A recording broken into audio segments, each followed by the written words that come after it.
Good morning everyone! To this video guys, I'm going to share with you kung sa unsang paagi makabatunta og mananap like cow, carabao, goat, and pig pinaagi sa walay kwarta. Diba? Makabaton kag mananap nga wa kay kwarta. Yan guys, but before that, thank you so much for tuning up my channel. Kung bago ka sa aking channel, please do subscribe, like na rin, at saka hit the notification bell para updated kayo sa mga bagong upload kong mga videos. So, mao nini guys, no, ang among gialagaan nga nati nga baka. O ni siya. Dili niya mo so amo ra siyang gialagaan. Ayan, paimnon og tubig, itigway. Ayan, itigway guys, ipakaon sa mga carabao grass or any grass na ilang kaunon. Anyways, ang mga decay fruits like mango, kaunon gyapon nila. So paimnon og tubig kay giuhaw pud ni sila mga animals. Labi na karon kay ting-init. Ayan, painom og water. Yan guys. Kani siya nga nati guys, pag maabot na ni siya sa 3 years old, pwede na ni siya i-breeding guys. Kana ang mangwag na ning baka. So ipangita din nimo siya og male nga cow para sa breeding process. And sa pagpa-breed guys, magbayad yun ta no. Depende na sa owner sa male nga cow kung pila ang iyang ipabayad. So kita ang gabantay ang magbayad, and then i-carry na ni cow within 9 months. So mag-birth pud siya. And then ang first niya nga anak mao na toy imong bahin. O ikaw na owner sa first baby, first cow nga mo gawas. Pero ang kini ang original nga cow sa tag-iya gyapon ni. So ang imuha lang is makabaton ka og cow sa imong pag-alima within 4 years kay 3 years man ang baka. Pero kung sayo-sayo ka maka alima og baka nga mga duha na ka tuig, so mas dali ang imuhang pagkaroon ng baka kay maghulat na lang kag 1 year para magpa-breed na dayon si cow, and then 9 months siya magboros. So imo siyang alagaan until nga mag-birth, and then katong cow nga mogawas first nga cow, first baby, first cow imuha na to, imo tong bahin. So ang second cow nga mogawas sa owner na to siya.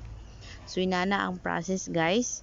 So makabaton ka og cow bisag wa kay kwarta, basta imo lang ging alagaan ang cow, pakanon sa mga carabao grass or any kumpayan nimo, basta kay maka-survive siya until nga maka-breed siya para maka-birth. So doon na dayon kay cow, imo na pud tong alagaan. And then until kung ang owner magpaalaga gyapon, so ang next niya nga kani ang ipagawas niya nga cow or iyang next birth sa tag-iya na pud to. And then sa sunod imuha na sad. So inana alternate lang guys. Pero ang original nga baka naa gihapon sa imuha. Same ra gihapon na siya guys sa kini ang mag-alaga ka og carabao or pig or goat no, nga ang first niyang mugawas sa iyahang production, sa example sa baboy, so na po imuha. Depende na sa sabot sa owner sa hayop guys kung unsa ang klase sa inyong bahina. Basta ang importante nga igo ra ka mag-alaga sa hayop, and then ang iyahang first nga production imuha. So inana ra siya kadali guys no. I mean dili gid siya kadali no, kay taas-taas ang panahon sa pag-alaga sa usa ka hayop. Mga mulantad ka og mga duha ka tuig aron lang maghulat ka sa ilahang breeding process. For example sa baka, so kung ang imong naalagaan nga baka 2 years old na, so maghulat pa ka og 1 year para sa breeding process, and then 9 months nga kaniang birth until nga maka-delivery siya. So dili man sad matagdan ang panahon guys, so dali ra gihapon na siya no. Dako gid kay ning ikatabang guys no kani ang pag-alaga sa hayop no, ilabi na naatay emergency nga kailangan, example sa nahitabo sa amoan no nga kana ang napaeskwela mi tungod aning kuan pag-alaga sa baboy, baka o kabaw, kaning tulo guys. Wala mi naka-try og goat but pwede gihapon siya no. Kanilang amo ang na-try ang baboy, baka o kabaw. So na dako siya amount guys no, 1,000 man ang presyo aning mga animals, ilabi na kung baka 15,000 or 20,000 depende sa pud na sa timbang sa usa ka baka. Apil pod si Carabao, so 1,000 ang mga presyo ana inig baligya nimo kung dunay emergency, so masulbad gid ang problema sa usa ka pamilya kung duna manggali mga trahedya nga moabot. Pwede pud di siya iandam pud sa pagkasal sa usa ka anak no, kay ang kaminyon di pa gid mabalibaran or matag-an. So kung duna kay gialagaan nga hayop, so pwede to nimo siya i-sale for goods para sa emergency nga gikinahanglan nga atubangon, example for wedding of your son and daughters no. So super advantage kayo kung duna pud kay luag-luag nga area para matigway sila no, para imo silang i-feeds kay ang ilahang feeds man pod is supernatural no, Carabao grass.